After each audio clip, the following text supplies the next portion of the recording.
하나님 말씀은 사도행전 19장 1절로 20절 말씀입니다. 요한의 물 세례와 예수님의 성령 세례입니다.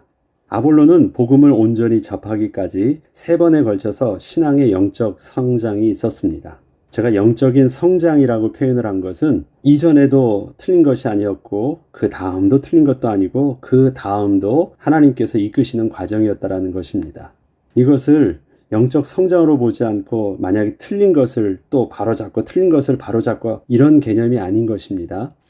먼저 알렉산드리아에서 성경의 말씀을 연구하고 배울 때 성경에서 전하고 있던 그리스도가 드디어 이 땅에 오셨고 그분이 바로 예수란 사실을 알게 된 것이 아볼로의 첫 번째 영적인 성장이었습니다.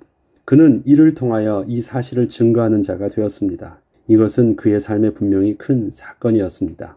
그렇지만 아볼로가 구약에 예언되었던 그리스도가 바로 예수라는 사실을 성경을 통하여 증거할 수는 있었지만 우리를 구원하시기 위하여 오신 그리스도의 실제적인 사역이 바로 예수의 십자가의 죽으심과 부활하심이란 사실을 제대로 깨닫지는 못하고 있었습니다.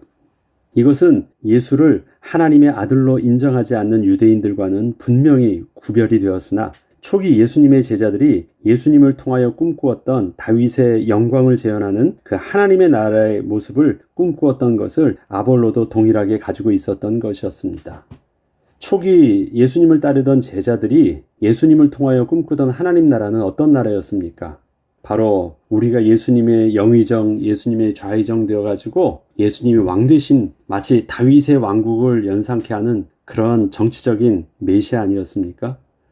그렇지만 예수님은 그러한 이 땅에 다윗 왕처럼 왕의 직분을, 영적인 직분을 가지고 있었지만 다윗 왕처럼 정치적으로 속국에서부터 해방되어지는 그리스도의 모습은 아니셨잖아요. 제자들은 처음엔 이 예수님을 잘 이해하지 못했습니다. 그런 것처럼 아볼로도 마찬가지의 모습이었던 것입니다. 때문에 아볼로는 이 예수를 증거하며 에베소까지 오게 되었지만 이러한 아볼로의 메시지를 듣게 되었던 브리스길라와 아굴라 부부와의 그 만남을 통하여 예수 그리스도의 사역이 바로 십자가에서 죽으시고 부활하심으로 우리가 죄에 대하여 죽고 하나님의 의로 말미암아 살게 된 구원의 비밀임을 깨닫게 되었고 이에 아볼로가 예수 그리스도의 되심을 정확하게 증거할 수 있게 되는 중요한 계기가 되었습니다. 이것이 두 번째 영적인 큰 변화였습니다. 예수가 그리스도라는 사실들을 알았는데 예수께서 그리스도가 되어 오셔서 행하신 일들이 정치적인 해방이 아니라 우리를 죄에서 구원하여 주시고 하나님의 거룩한 의의 백성 되게 하여 주셔서 하나님을 만나는 그 은혜의 사역이 바로 그리스도의 사역이라는 사실들을 온전히 깨닫게 된 것이었습니다. 이때부터 아볼로는 예수 그리스도의 온전한 십자가와 부활의 복음을 증거하는 자가 되었습니다. 그런데 이러한 아볼로에게 한 걸음 더 나아가야 하는 복음의 핵심이 필요했습니다. 그것은 십자가 복음의 완성은 예수의 영 되신 성령께서 친히 우리 안에 거하시는 것이었기 때문입니다. 우리 죄 사함을 받아 하나님의 백성 되는 신분의 변화만이 아니라 그 다음에 그 하나님이 우리 가운데 거하셔서 우리가 실질적으로 성령의 인도함 받는 성령의 사람 되기까지 변화되는 그 온전한 성령 세례의 비밀을 깨달아야 되는 것이었습니다.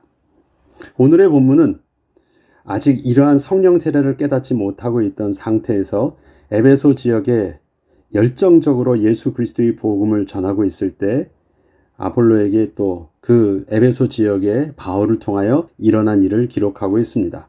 아볼로는 에베소에서 브리스길라 아굴라 부부와의 만남을 통하여 이전보다 더더욱 예수 그리스도의 복음을 담대히 전하게 되었지만 아직 예수 이름으로 얻게 될 성령 세례를 잘 깨닫지는 못하고 있었기에 그 한계가 명확했었습니다. 이것은 아볼로가 틀렸다는 것을 말하는 것이 아니라 아볼로에게는 또 한 번의 신앙의 영적 성장이 필요함을 의미하는 것이었습니다.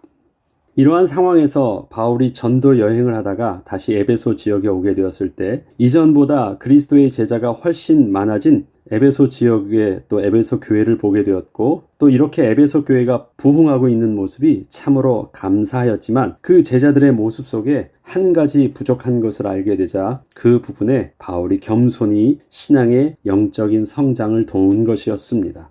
그때 바울이 아볼로를 통해서 그리스도의 제자가 된 자들에게 이렇게 물었던 것입니다. 너희가 믿을 때 성령을 받았느냐? 바울의 이러한 질문은 내가 전하는 복음이 진짜 복음이다라는 것을 말하려고 하는 것은 아니었습니다. 마치 비꼬듯이 너희들이 가짜다라는 것을 말하려고 하는 것이 아니었습니다. 너희가 믿을 때 예수께서 약속하신 그 축복을 온전히 받았느냐는 것이었고, 이것이 우리에게 구원을 주시려는 하나님의 진심 어린 마음이셨기 때문이요, 예수 그리스도께서 이 땅에 오신 이유이기 때문이었습니다. 그래서 진짜 저들에게 복음의 온전한 축복 속으로 들어가기까지 바울이 안내한 것입니다. 이것은 또한 예루살렘 교회도 영적 성장을 이루어 나갈 때 본격적인 시작이 바로 성령의 임함으로부터 시작을 했기 때문이었습니다. 우리 잘 보시죠. 사도행전 1장에 초대교회 예루살렘 교회가 시작될 때 그 시작이 어느 것이었습니까? 성령을 받는 것부터 초대교회가 영적인 부흥과 변화가 일어나기 시작했거든요. 이러한 과정을 거쳐야 되는 것임을 분명하게 에베소 교회에 바울이 그것을 요구한 것이었습니다. 예수님께서 십자가에서 죽으시고 부활하셔서 제자들에게 나타나셨을 때 제자들은 드디어 그동안 예수님께서 말씀하셨던 그 십자가의 죽으심과 부활을 온전히 깨닫게 되었습니다. 부활이 무슨 말인지 몰랐었잖아요. 그런데 예수님이 진짜 십자가에서 죽으시고 부활하셔서 자기들 앞에 나타나셨단 말이에요. 아, 그래서 이게 이런 말씀이셨구나라는 것들을 확실하게 알게 됐어요. 증인이 바로 눈앞에 있으니까요. 그리고 부활하신 주님께서 승천하시기 전까지 40일간 친히 성경의 말씀을 가지고 당신이 바로 성경에 예언되었던 그 메시아임을 또 확실하게 증언하여 주셨고, 예언의 성취가 어떻게 이루어졌는지도 구체적으로 말씀하여 주시게 되자 제자들은 이제 모든 것을 다 깨달은 줄 알았습니다. 모든 것을 주님께서 눈을 열어서 다 가르쳐 주기 시작한 것이에요. 저와 여러분이 부활하신 예수님을 통해서 이러한 말씀을 통해서 눈이 열렸다면 어땠을까요? 저는 참으로 흥분했을 것 같아요. 제자들도 그 흥분되어져 있던 그 모습을 이렇게 표현하고 있습니다. 사실 이때 제자들의 모습이 바로 지금 아볼로가 아직 성령의 세례를 깨닫지 못하고 예수 그리스도의 십자가의 부활을 증거하고 있던 모습과 같은 것이었습니다. 왜냐하면 그때 제자들의 모습은 이랬거든요. 이 모든 것을 다 알게 된 줄 알고 제자들은 이렇게 주님께 말합니다. 주께서 이스라엘 나라를 회복하심이 이때니까? 이렇게 묻는 제자들에게 예수님께서는 때와 시기는 아버지께서 자기의 권한에 두셨으니 너희가 알 바 아니요 오직 성령이 너희에게 임하시면 너희가 권능을 받고 예루살렘과 온 유대와 사마리아와 땅끝까지 이르러 내 증인이 되리라 말씀하셨던 것입니다. 우리들은 모든 것이 다 준비되었습니다. 이제는 다 깨닫게 되었고 무엇을 어떻게 전해야 되는 줄도 알았고 우리는 확실한 증인입니다. 그러면 주님께서 하나님 나라를 회복하신 데가 바로 이때 아닙니까? 우리가 이렇게 다 준비될 때까지 이것을 보여주시려고 십자가에 죽으시고 부활하시기까지 기다리셨던 것 아닙니까? 이제 다 된 것이죠 랄 때 주님께서는 이거 다 된 거 아니라고 말씀하시고 기다리라고 말씀하셨습니다. 그때 성령께서 임하셔야 될 또 한 번의 시간표가 있음을 말씀하셨던 것입니다. 이것은 참된 그리스도인에게 있어서 삶의 주체는 바로 성령으로 우리와 함께 하시는 예수 그리스도 자신이심을 말씀하여 주신 것이었습니다. 또한 예수께서 승천하심으로 아주 떠나신 것이 아니라 부활하사 지금도 우리 가운데 성령으로 함께 하시는 것임을 온전히 깨달아야 하는 것이었고, 이것이 하나님께서 우리를 하나님의 생명이 함께하는 생명으로 창조해 주신 본래의 모습이었기 때문이었습니다. 하나님께서 우리를 창조하실 때 본래 어떤 모습으로 창조하셨습니까? 우리에게 육신의 생명도 주셨지만 그 가운데 생기를 불어넣으셔서 성령으로 함께 하셨습니다. 그래서 하나님의 영이 함께하는 영적인 존재가 되게 하셨습니다. 그것처럼 성령이 임하신다라는 것은 본래 창조의 모습으로 온전히 회복되는 모습입니다. 그것이 하나님이 우리 가운데 온전히 거하시는 것입니다. 이 때문에 초대교회가 경험했던 오순절 성령 강림 사건은 성령 세례를 통하여 주님이 우리 안에 온전히 주인 되어 주시는 것임을 깨닫게 되는 아주 중요한 사건이었던 것입니다. 바울은 이러한 성령 세례의 역사를 아볼로를 통하여 그리스도의 제자가 된 에베소 성도들에게 또 다시 한 번 더 물은 것이었고, 성령의 사람으로 온전히 거듭나야 함을 그래서 명확하게 가르쳐 준 것이었습니다.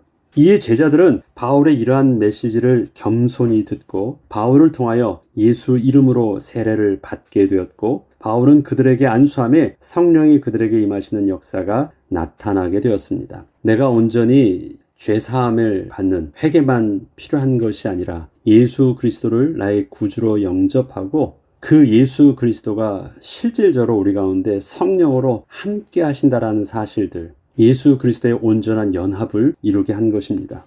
오늘 본문에는 아볼로가 전한 복음과 바울이 전하는 복음을 서로 비교할 때 사용한 것은 요한의 세례와 예수님의 성령 세례였습니다. 요한은 예수님께서 이 땅에서 가장 큰 자라고 말씀하여 주셨던 하나님의 사람이었고 참된 선지자였습니다. 그리고 예수님께서는 바로 그 요한에게 모든 사람들이 보는 앞에서 친히 세례를 받으시기도 하셨습니다.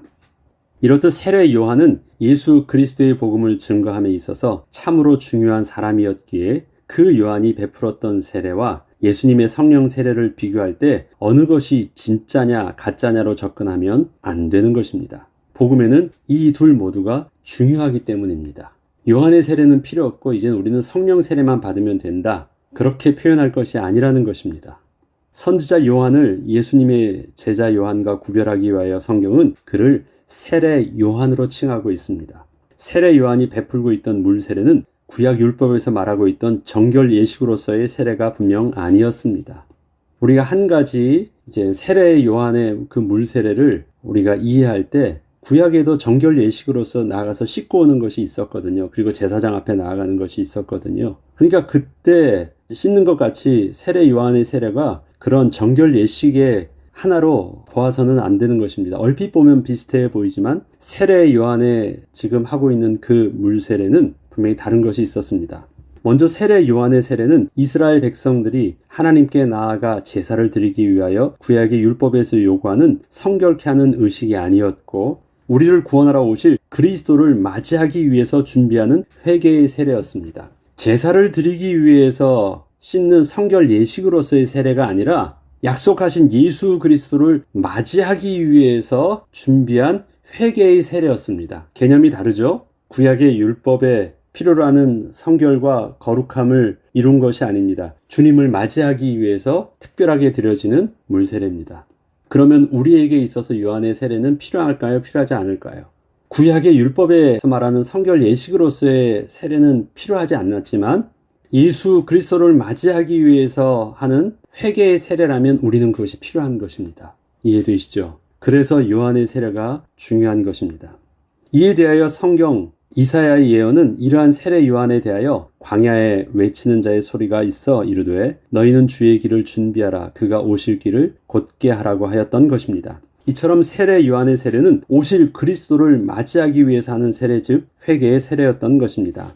마태복음 3장 11절로 12절에 그래서 세례 요한은 이렇게 말하고 있습니다. 나는 너희로 회개하기 위하여 물로 세례를 베풀거니와 다시 말해서 뭐예요? 예수님을 맞이하게 하기 위해서 너희에게 맞이할 수 있도록 죄사함의 세례를 베풀어 주는 것이다. 도와주는 것이다. 준비할 수 있도록 자격을 갖출 수 있도록 도와주는 것이다. 그게 내가 너희에게 베푸는 회개의 세례다.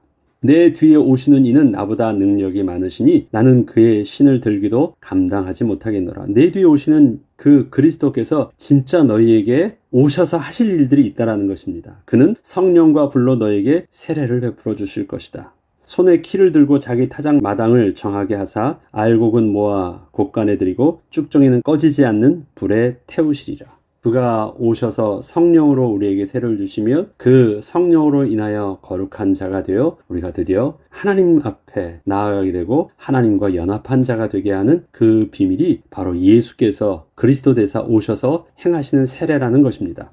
세례 요한의 회개의 세례는 성령 세례를 받기 전에 우리도 반드시 받아야 하는 세례입니다. 다시 말해서 하나님 앞에서 우리의 죄에 대한 회개는 반드시 필요한 것입니다. 죄에 대한 회개가 없이 예수 그리스도를 나의 구주로 영접하는 것은 있을 수 없는 것입니다. 예수 믿으면 구원을 얻는다 그러니까 그냥 예수님 내 안에 오셔서 나의 구주 되어 주시옵소서 영접하면 되는 문제가 아닙니다. 예수 그리스도를 통한 부활의 영광을 우리가 소망으로 붙잡기 위해서는 먼저 무엇이 있어야 됩니까? 예수 그리스도의 십자가의 그 저주의 죽음이 나의 죄에 대한 저주의 죽음임을 명확하게 인식하고 그 앞에서 나의 죄를 자복하고 회개하는 것입니다. 그것이 바로 요한이 말하는 회개의 세례요 물세례인 것입니다. 그런데 예수님께서는 죄가 없으심에도 불구하고 세례 요한을 통하여 그 물 세례를 친히 받으셨습니다. 이건 조금 또 의아하잖아요. 그렇다면 예수님은 죄 없으신 분이셨기 때문에 우리의 그리스도가 될 수 있었고 우리를 대속할 수 있는 하나님의 어린 양이 될 수 있었는데, 그렇다면 그 예수님께서는 왜 요한을 통해서 물 세례를 받았던 것일까요?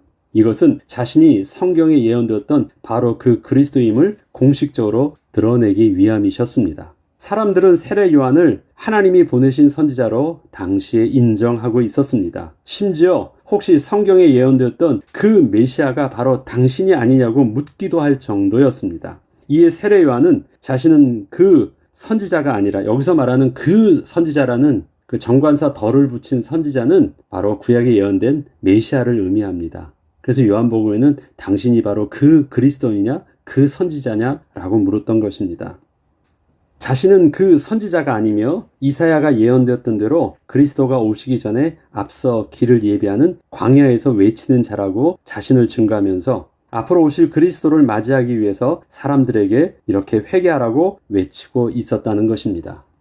처음에 세례 요한은 예수님이 바로 그 그리스도인지는 잘 모르고 있었습니다. 그러나 예수께서 세례를 받으러 세례 요한 앞에 오셨을 때 성령께서는 이를 깨닫게 하셨습니다. 그리고 이에 죄 없으신 분이 죄인을 통하여 회개의 세례를 받는 것은 합당치 않음을 또 그 예수님께 말했으나 예수님께서는 그때 이렇게 말씀하신 것이었습니다.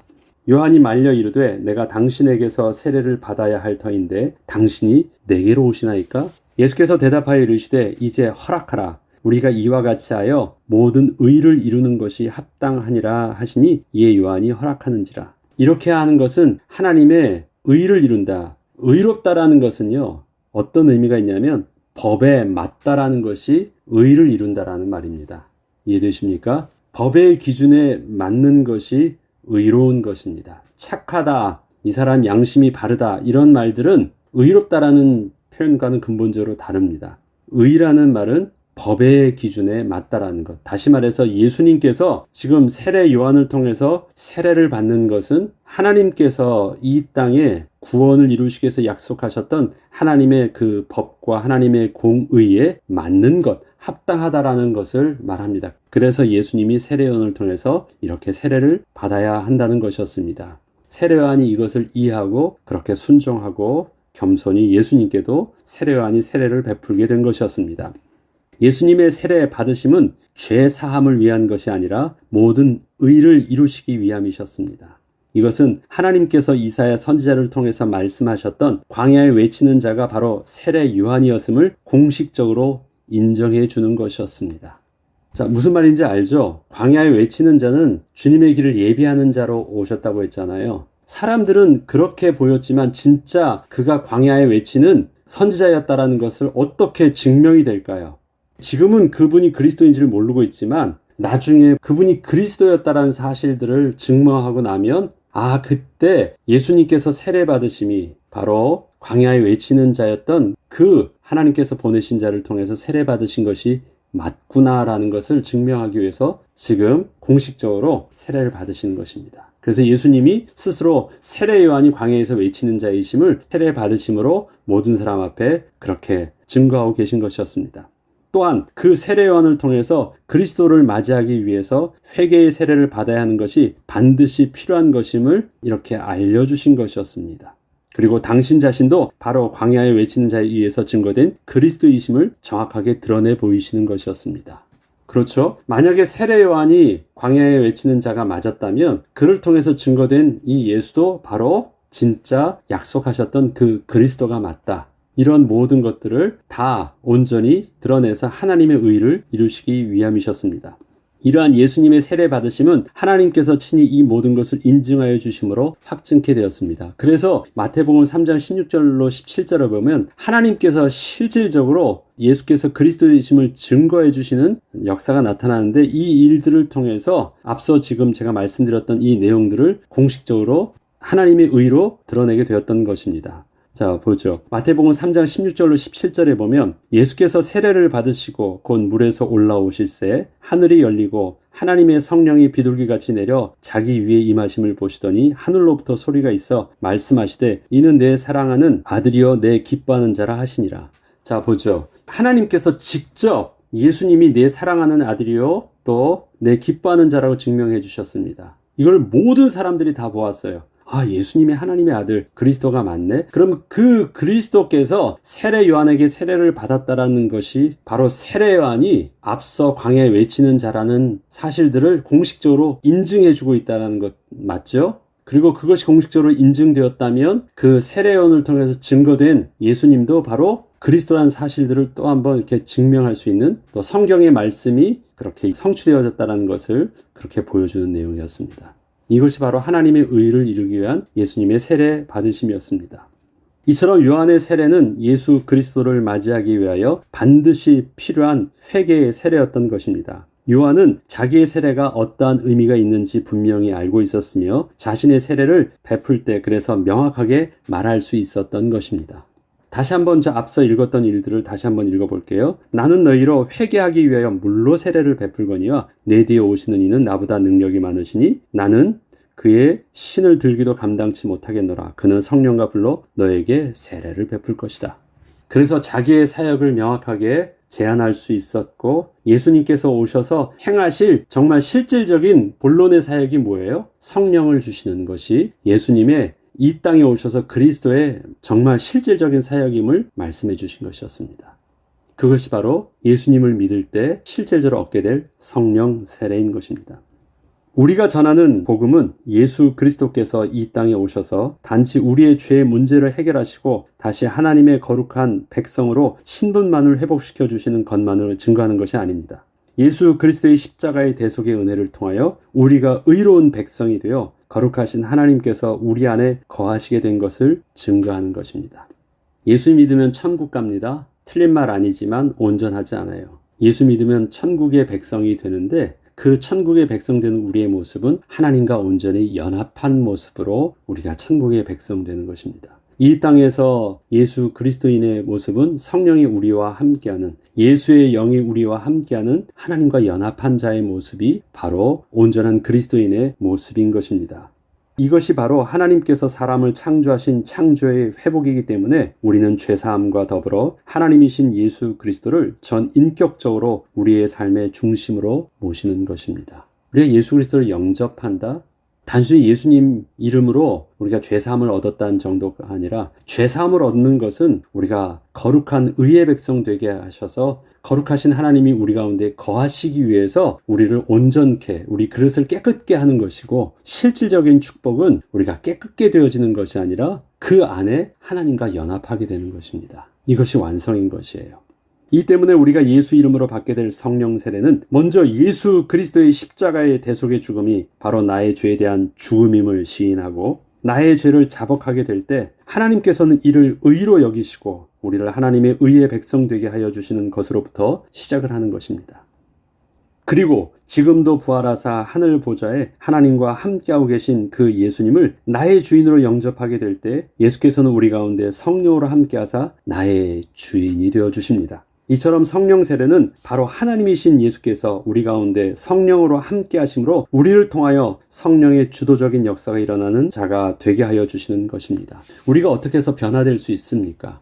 변화의 주체 되신 창조의 주체 되신 하나님이 우리 가운데서 우리를 재창조하여 주시기 때문에 내가 변하는 것입니다. 하나님께서 가르쳐 주셔서 우리가 깨닫고 내가 노력해서 변화되는 것이 아닙니다. 내가 복음을 깨닫고 철들어서 변화되는 것이 아닙니다. 성령께서 우리 안에 오셔서 재창조하여 주셔서 우리가 변화되는 것입니다. 그게 성령 세례입니다. 그때 일어나는 성령의 열매가 바로 그것입니다. 하나님은 우리에게 열매를 맺으라고 말하지 않습니다. 열매를 맺게 하시는 포도나무에 우리가 붙어 있으라고 말하는 것입니다. 그것이 우리가 주님을 영접하는 것이고 그리스도의 장성한 분량에 이르기까지 우리가 주님 안에 따르고 주님의 제자가 되는 것입니다. 이러한 은혜가 저와 여러분에게 또 오늘도 주님과 연합한 자의 축복을 누림으로 또 누리는 하루 되길 주의 이름으로 축복합니다. 기도하겠습니다. 하나님 아버지, 그리스도인의 장성함은 예수께서 그리스도 되심을 깨닫는 것이요 예수께서 십자가에서 죽으시고 부활하심으로 우리의 죄를 사하여 주시고 그것을 믿음으로 의로운 백성 되게 하사 하나님과 연합한 거룩한 백성 되게 하여 주시는 것임을 오늘도 말씀을 통해서 또 다시 한 번 더 붙잡게 하여 주시니 감사를 드립니다. 하나님 우리와 오늘도 함께 하여 주셔서 주님과 동행하는 하루가 더 주님의 인도함을 받는 하루가 복되게 하여 주시고 더 능히 세상을 이기는 강력한 힘이 되게 하여 주옵소서. 감사드리며 우리 주 예수 그리스도 이름으로 기도합니다. 아멘.